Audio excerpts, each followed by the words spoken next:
Hi, this is Emanuela Lupacchino, and you're listening to What's Your Issue?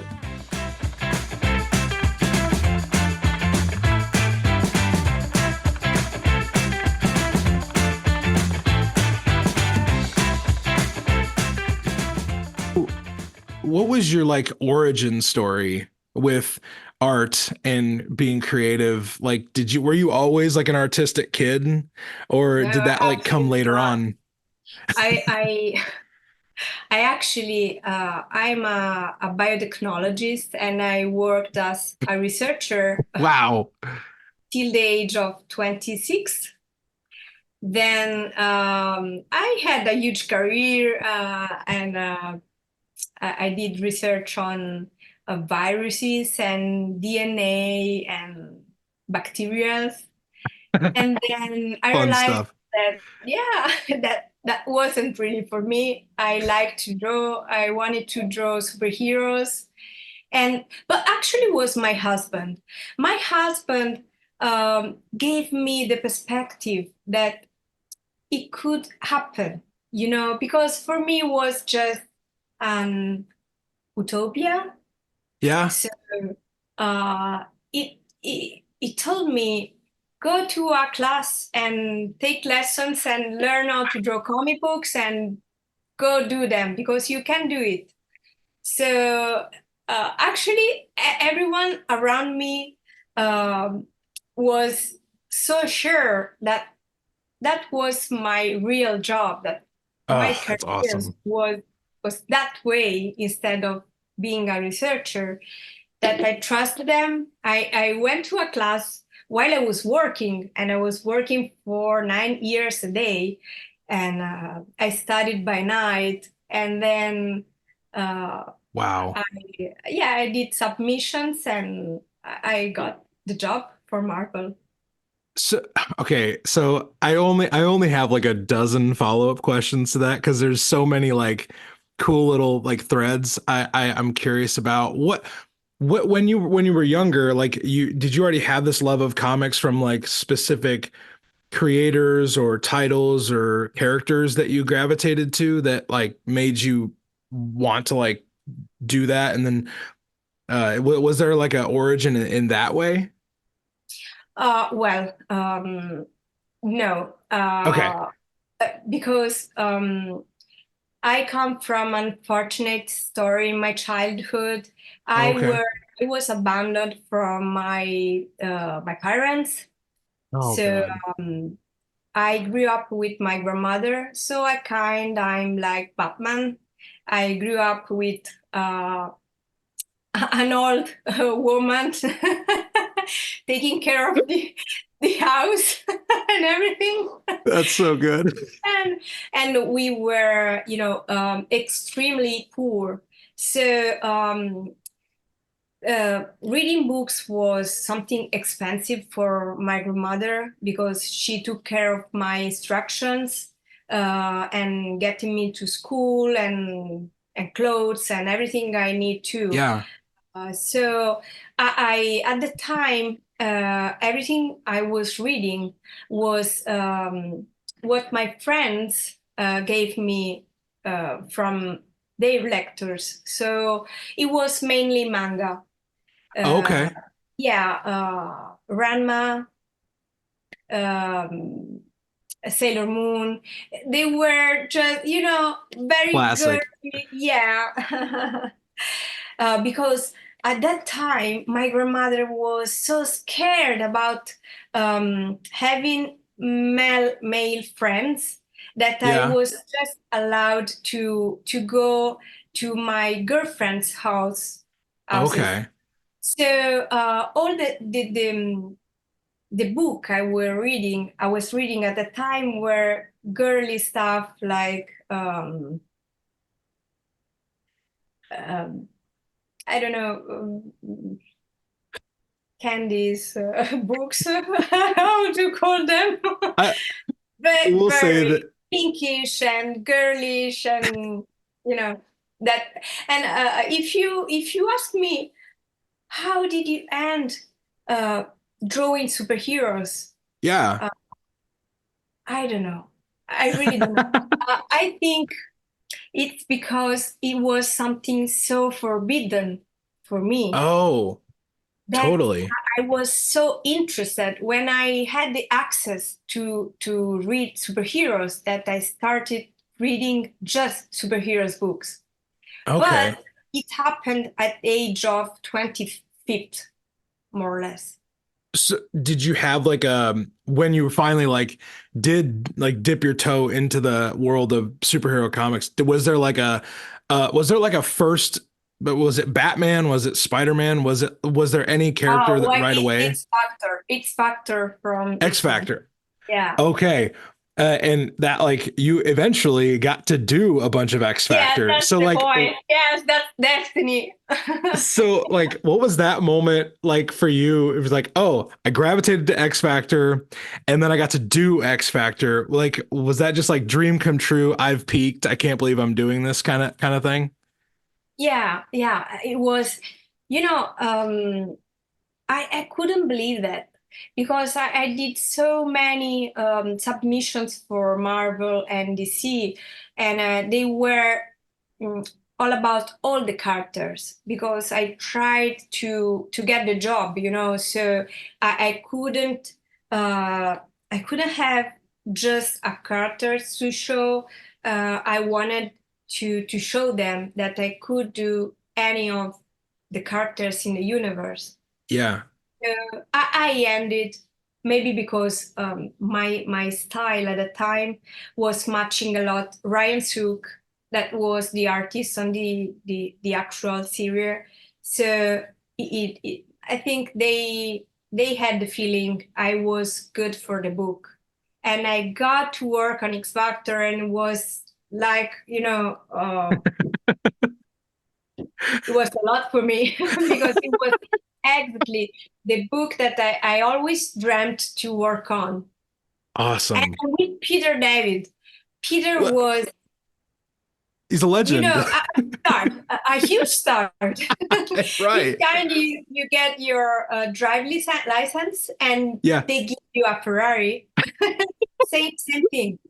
That makes such perfect sense. Yeah. Yes. And for the first week, you just look at that. You don't touch it. You just look at the book and oh my God, I have to draw them, to draw these characters, and it's me. I'm the artist now. So Now I have to do it. yeah, yeah, yeah. Like It's true. when you get that news that Marvel's putting you on X Factor with Peter David, was your husband just being like, "See, I told you Yes, could do it." that's what. That's it. It was just so calm and relaxed. See, told you. Whatever. You're only working with one Yeah, of the greatest writers of all time on a book you love at one of the biggest comics companies in the world. No big deal. I yeah. told you. It is always so sure about my ability to draw that even when I told him, Alex, I'm gonna draw a whole theme park in Abu Dhabi. Uh-huh, you can do it. Sure. Yeah, you Why not? understand. Yeah, I have to draw a whole theme park, the one with the roller coaster. Ah, you can do it. So Sure. um, he's so positive about my future. I I trust just him. well, that's awesome because I love this. I love maybe this like probably a conversation you've had where she's like, oh, maybe I don't believe I can. He's like, don't worry, you totally can. Yeah, yeah, it's easy. You can do it. And It's every easy. day, yeah. Oh my And gosh. every day he works in the laboratory where I was working because he's a researcher as well. Okay. So every day he comes back home and look at my page on a table, and I see, haha, what do you think? Hmm, that hand is wrong. Do it again. Yeah, it's He he's a reader, so he wants things um, perfect. So wow, that's kind of that's awesome. I love hearing about that dynamic because it's like you have like an in-house editor before you even send anything out for other people Yeah, to yeah, yeah, see. yeah. Oh And man. it's so precise and so uh, it, I don't know. I fear is judgment because correct, I can't say a word to demonstrate is wrong. It's always right because he has the reader eye. Yeah. Well, and man, that's such a cool dynamic that honestly, no one's brought up so far in this series of what's your issue conversations is the difference between a creator's eye and the difference between a reader's eye. Because I think Yeah, sometimes like I as just a reader, someone who's never I mean I have a hard time keeping up with my kids drawing stuff where I am like, okay, I don't really have that type of artistic eye, so I'm not gonna be overly harsh or critical of a creator that can do something I honestly could probably never do. Do you, that's really helpful for you?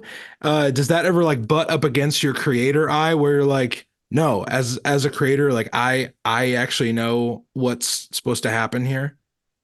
absolutely. Because when I draw a page, there's a lot happening in the backstage. I mean, there's storytelling, there's um, costumes, there um, camera arrangements. Uh, there's the zoom in, zoom out, flow. Uh, there's a lot happening, and maybe um, he sees the things more in a more direct way, so he can spot what's not working.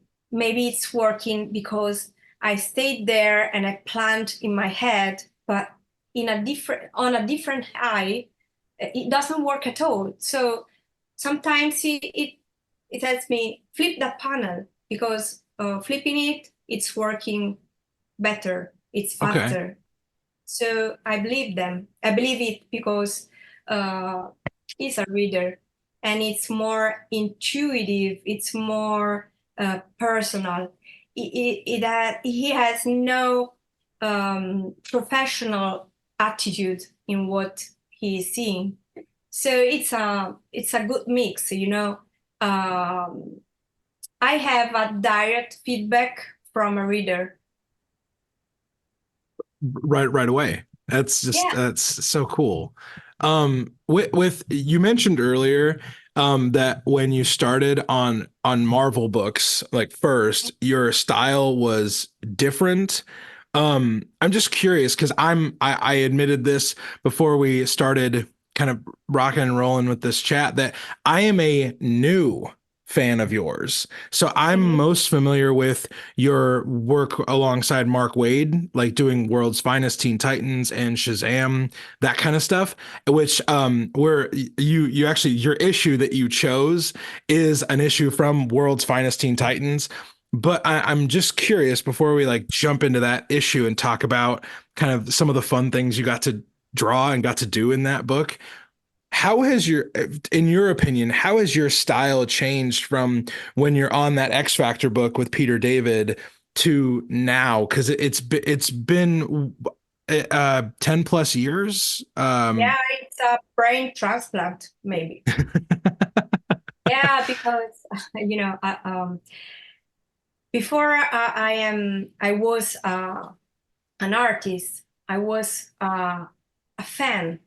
So um, I know so many creators, so many artists, and I got inspired by so many of them that I have many thousand little pieces from every single artist I got inspired by, Yeah, and they part of me, and maybe they emerge in different times over my career. yeah, So based on what I'm working in a certain time, I get inspired by some of the books that reminds me those feelings. So I think I have no books uh, that looks like another one. They are I all yes, different, I and yeah, I I think agree. it happens for two reasons. One is because I love learning. If I don't learn, I feel dead. So I need to change, because if I would have be the same artist 10 years ago and now maybe I was dead. It's a fast market. You have to reinvent yourself, maybe not that much, but you need to evolve, to go step by step by with the art in this specific moment. I mean, the art in 1990 it wasn't the same as today. Right. The comic book changes every 5 years, more or less. Okay. You can say that. You can see by the artists that are on the top in a specific book or moment, and I follow the wave. I mean, I try uh, to to go with the flow, with the upgrade of the art, of the techniques. When I started working, there weren't any digital techniques. Now I work with digital and traditional Okay. media. So you need to evolve, and I think it's a good thing, because if I am evolving, it means I'm learning, I'm improving, um, I'm trying new stuff, and I am giving the reader a new flavor of my stuff, and Yeah. it's a good thing, you know. I totally agree because going back and doing again, as a new fan, reading books that you've done art on in the last few years, as opposed to going back and looking at like just some of that X Factor stuff, I was double checking the credits. I was like, hold on. I just got to make sure that I'm reading the right thing. And I was, and one thing I appreciated was that like the quality of the books were reliable throughout, but the style was so it was so evocative of the stories you were being told. I would love to talk about Mark Waid, Yeah. because you've in the last few years at DC, like your name is often right next to Mark's in the credits, on Shazam and World's Finest Teen Titans. And the first book that I read, where you're on the credits, is the World's Finest, where Robin and Supergirl go on a date. And I Mhm. was like, okay, I have to learn more. And then World's Finest Teen Titans comes out, and that book caught my eye for a few different reasons, because it's Mark Waid writing, and Mark Waid is, a living legend, much like, what we just talked about with Peter David. But also Chris Samney covers always get my attention, because they're very vibrant, and they're just eye catching. So I was like, okay, that's check one, check two, and then I saw that you were on art. I was like, okay, I have to read this book. And Thank you. so like, what was it like, this creative relationship with Mark? You've done multiple titles with him now. What's it like working alongside someone like Mark Waid? Okay. First thing, it was a huge thing for me, because it's Mark Waid, and All you have you're to never say. ready. Yeah, you're never ready to work with Mark Waid, from one day to another. And it was like, the X Factor news and the theme park, and now I'm Yeah. working with Mark Waid. Yeah, I get to do it. Sure, Of I'm fine. course. It's not like this is the only thing I'm going to be thinking Yeah. about today. But um, Mark Waid, in 3 words, is comic book storytelling. Yes. Mark Waid, yeah, Mark Waid is the essence of comic books storytelling, and I had the the luck to work with so many writers very good at writing. But Mark, it's comic book, the storytelling, the time, the even the humor and Yes.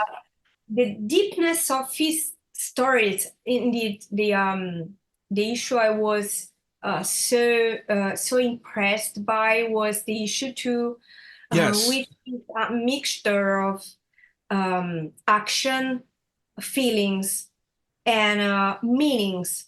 I mean, they are superheroes, but they are not using their superpower at all.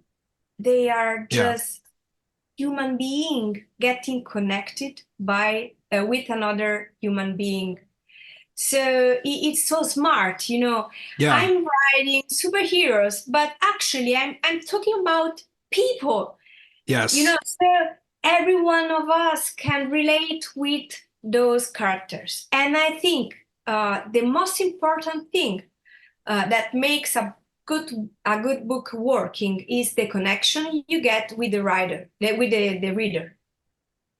So if you get the reader connection, you won the lottery.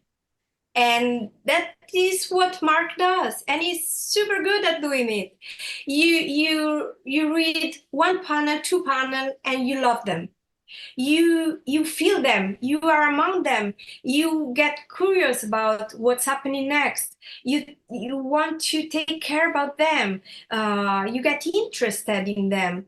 And it happened a very few little times with me to get so much connected with a character, and not because I'm drawing the character you get connected with them. It's because of the story and the way the character is acting, is speaking. They are so well written, and it's easy to to feel a connection with them.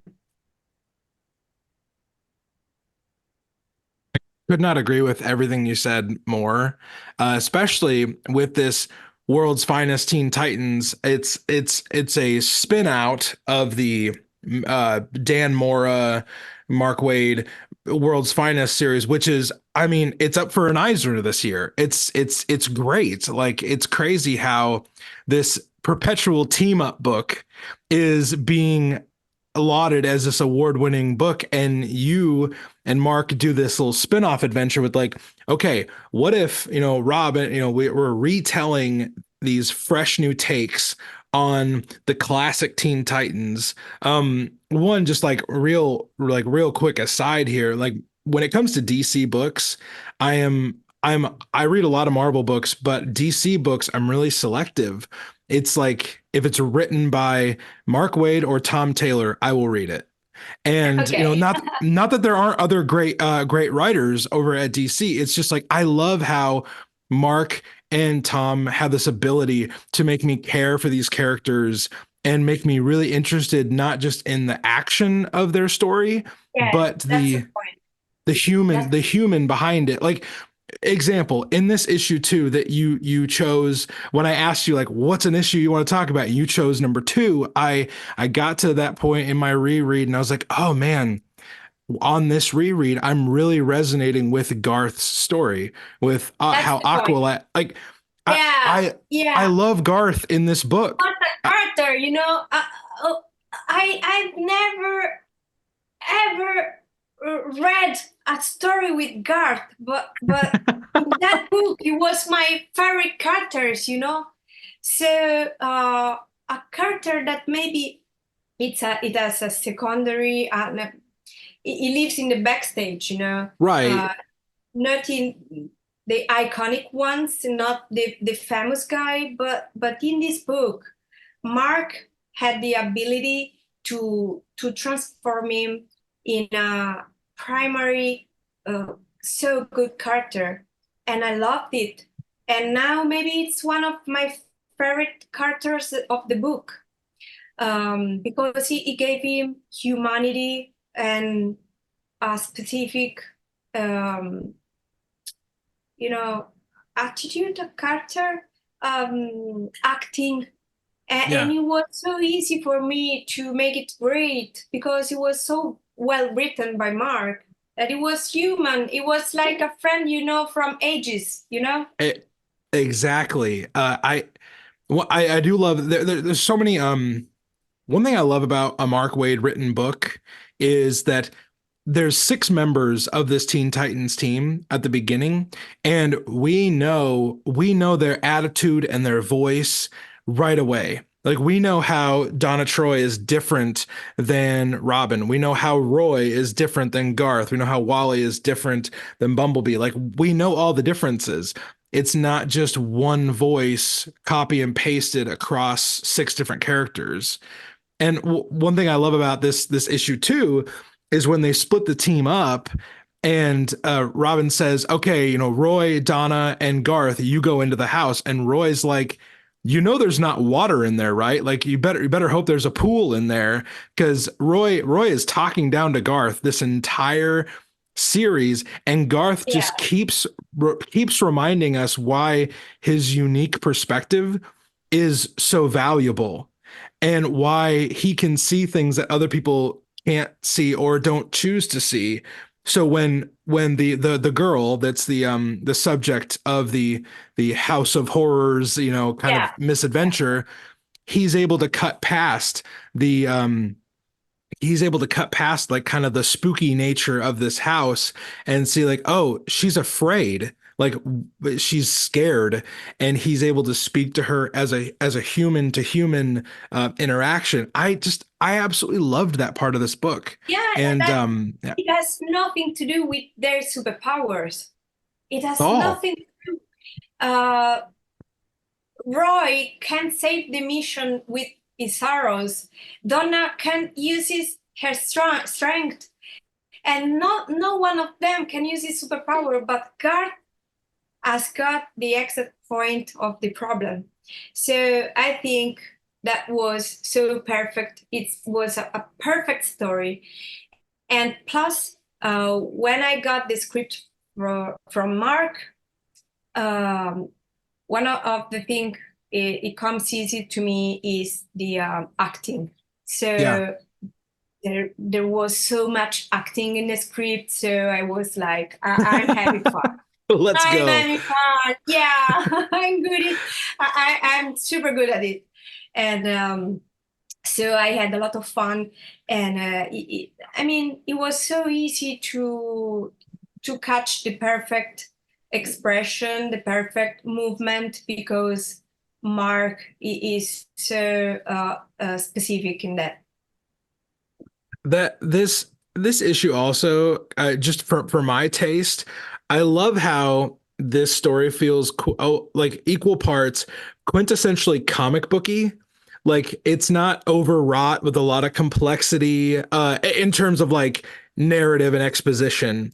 It is complicated when we get into the topics of, like we were talking about human emotion and how we connect with other people and how really Garth's Garth's ability to see past the spooky hallucinations is what ends up saving her in the moment. But then at the end, we see something that is maybe not traditionally or old school comic booky, where Garth tells her, "Hey, you'll be fine for now, but we're going to get you more help after this. We're going to make sure that it's not just like, oh, the Teen Titans swung in and they saved the day and now I'm miraculously fine with everything."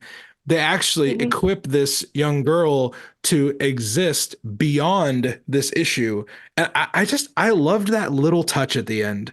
It's such a good little touch. But what did you, as you're putting together the panels and the artwork for this, are you seeing that unfold as like, oh, this is kind of classic, but it's also really modern in a lot of ways? Yeah, yeah. And I think from the book from 10 years ago, there were this thing of it wasn't just about fighting a bad guy It wasn't just action or, you know, stuff happening in the middle. Yeah, yeah, Like reading 20 pages of action of nothing, just fighting characters with no meanings. I think the comic books that really work are the ones that, yes, they have the action, but the action is not the subject of the story. The subject, the action is the contest, is yeah.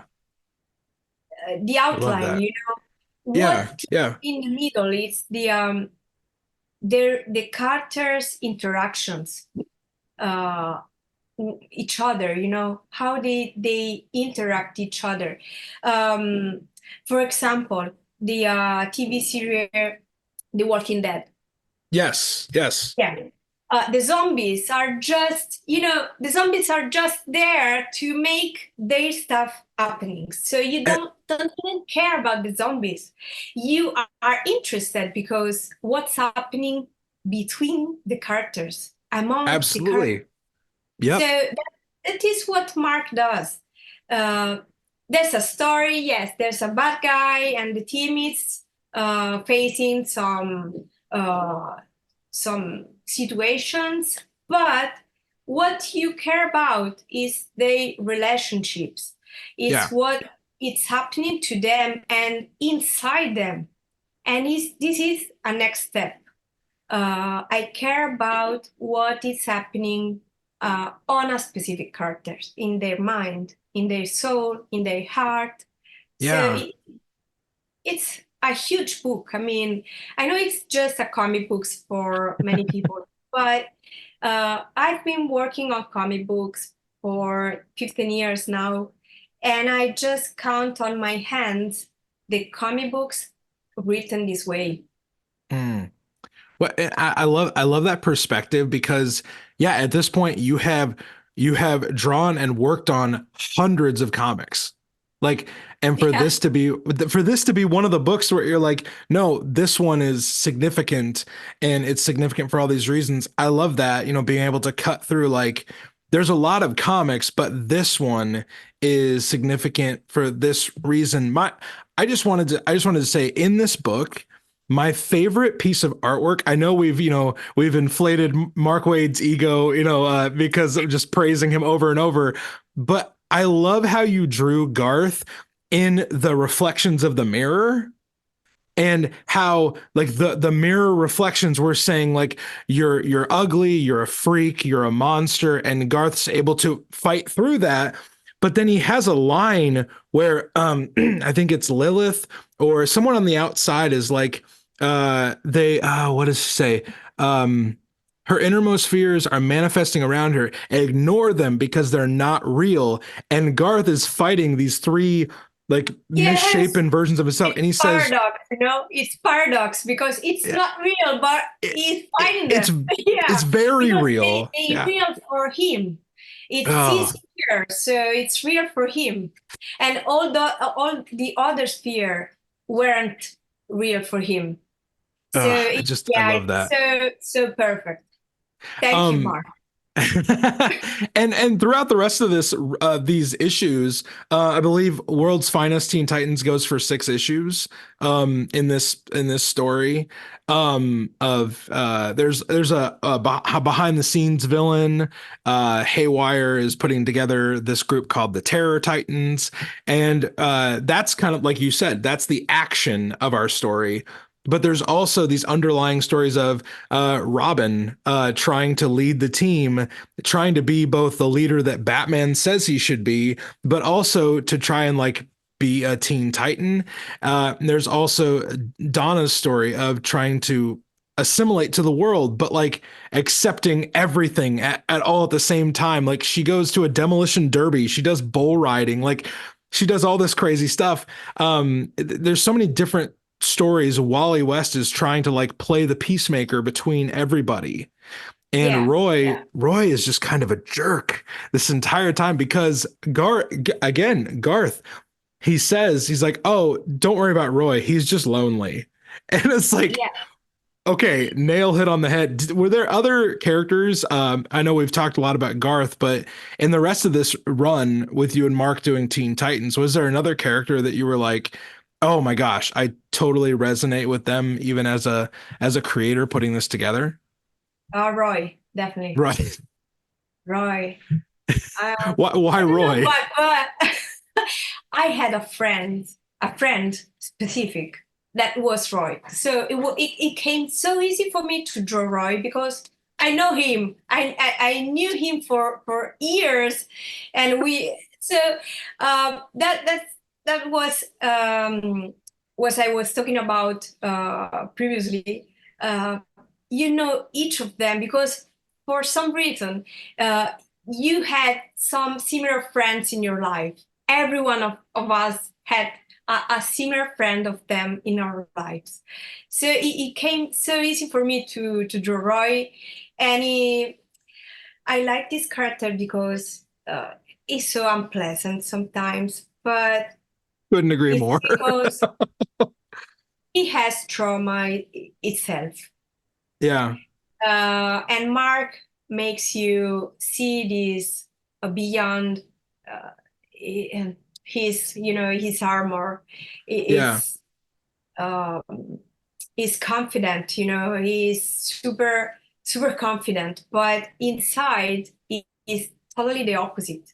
So I felt so sorry for him because I felt how big, how difficult for him is to keep this facade, this Yeah, yeah.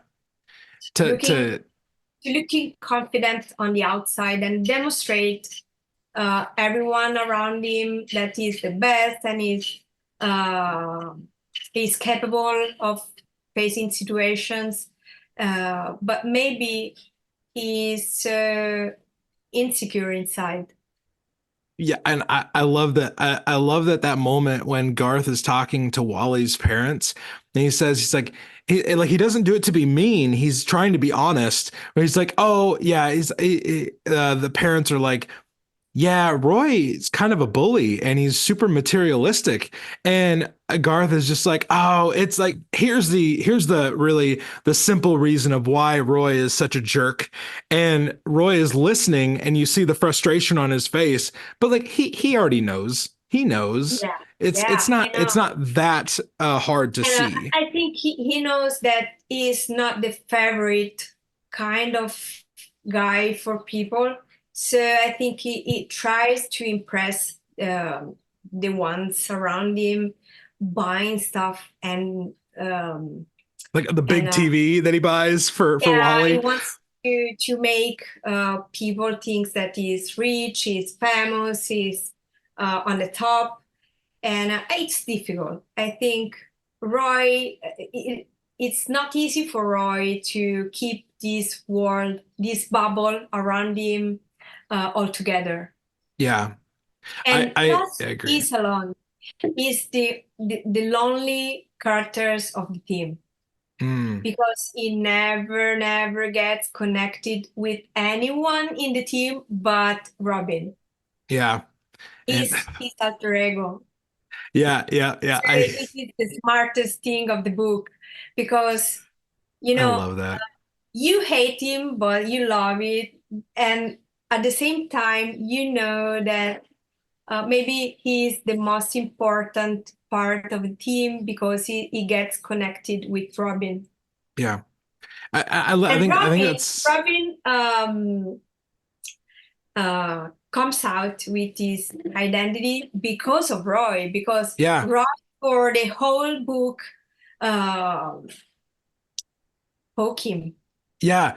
You He's know? challenging him. Yeah, it's Uh challenging. I love that. I think it's in the first or second issue where Roy they're on the beach and there's a crowd around and Roy just says, "Hey, that's Donna, that's Wally," listing off all their true identities. Like, who are you, man? Like, we've all trusted each Yeah, other. and he's And like, I'm I can say that. oh my gosh, I love that so much.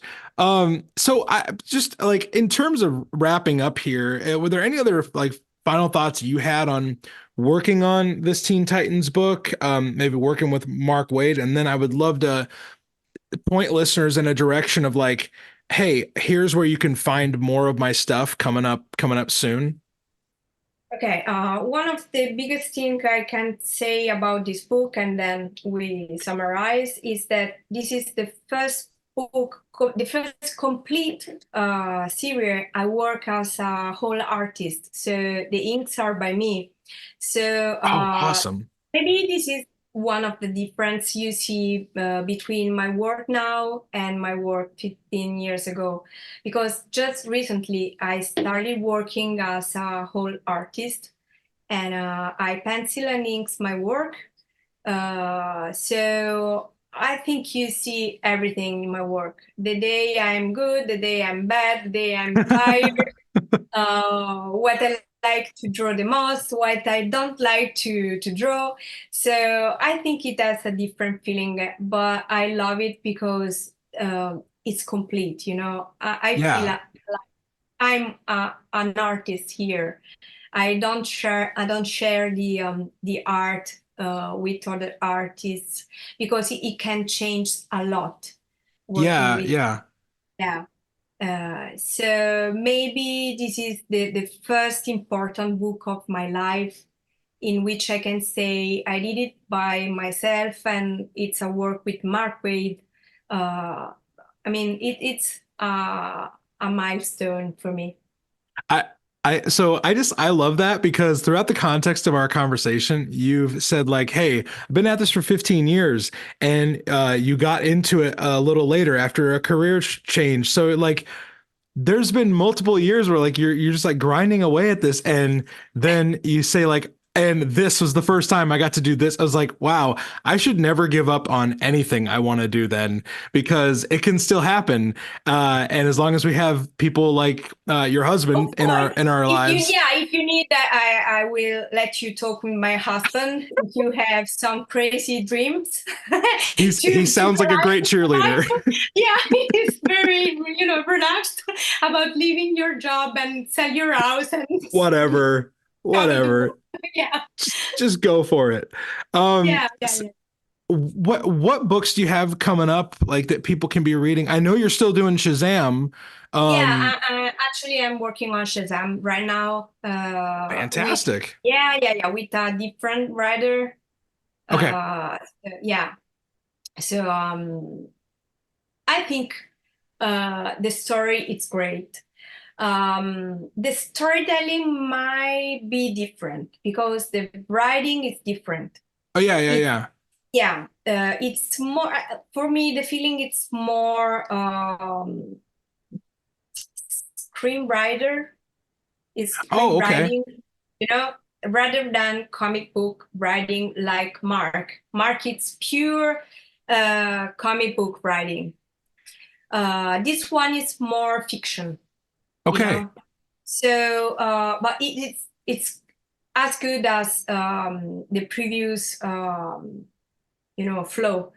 Yeah. the previous uh, series. So so we It's have just, yeah, if you are a good reader, you may notice that uh,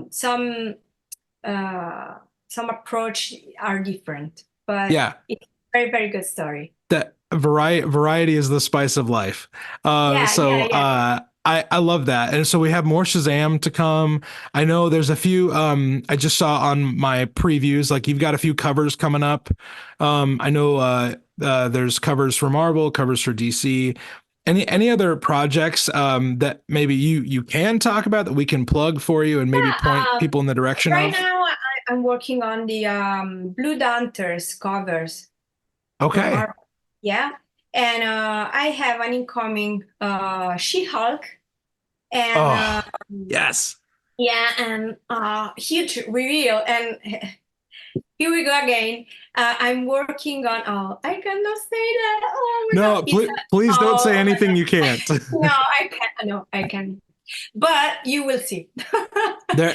Well, I love that. It's I love I when can say that it's a circle that comes to an end.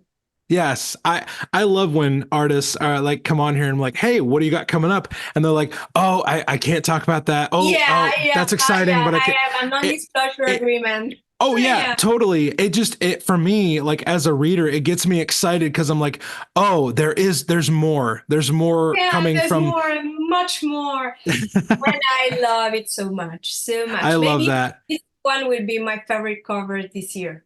Oh, but that gets me super excited. Yeah, Well, hey, thank you so much for stopping by. Like thank you. I loved this chat so much, and I love that I got to talk about Mark Waid and Teen Titans and all that is so exciting. But I am so everybody, nerd. You know, you guys, I'm so nerd. So I'm so into comic books, and they we are real everybody for me. we started off talking about Sailor Moon and we ended like Yeah. talking about, just art and stuff. So I think we've run the full gamut. But like you said, you're busy working on a bunch of stuff. So I'm gonna give you back to your day and I just hope that you have an amazing rest of your creative Thank day. you. Thank you. Anytime you want to chat about comic books, I'm Oh, here. It was a pleasure for me to speak with, to chat with you.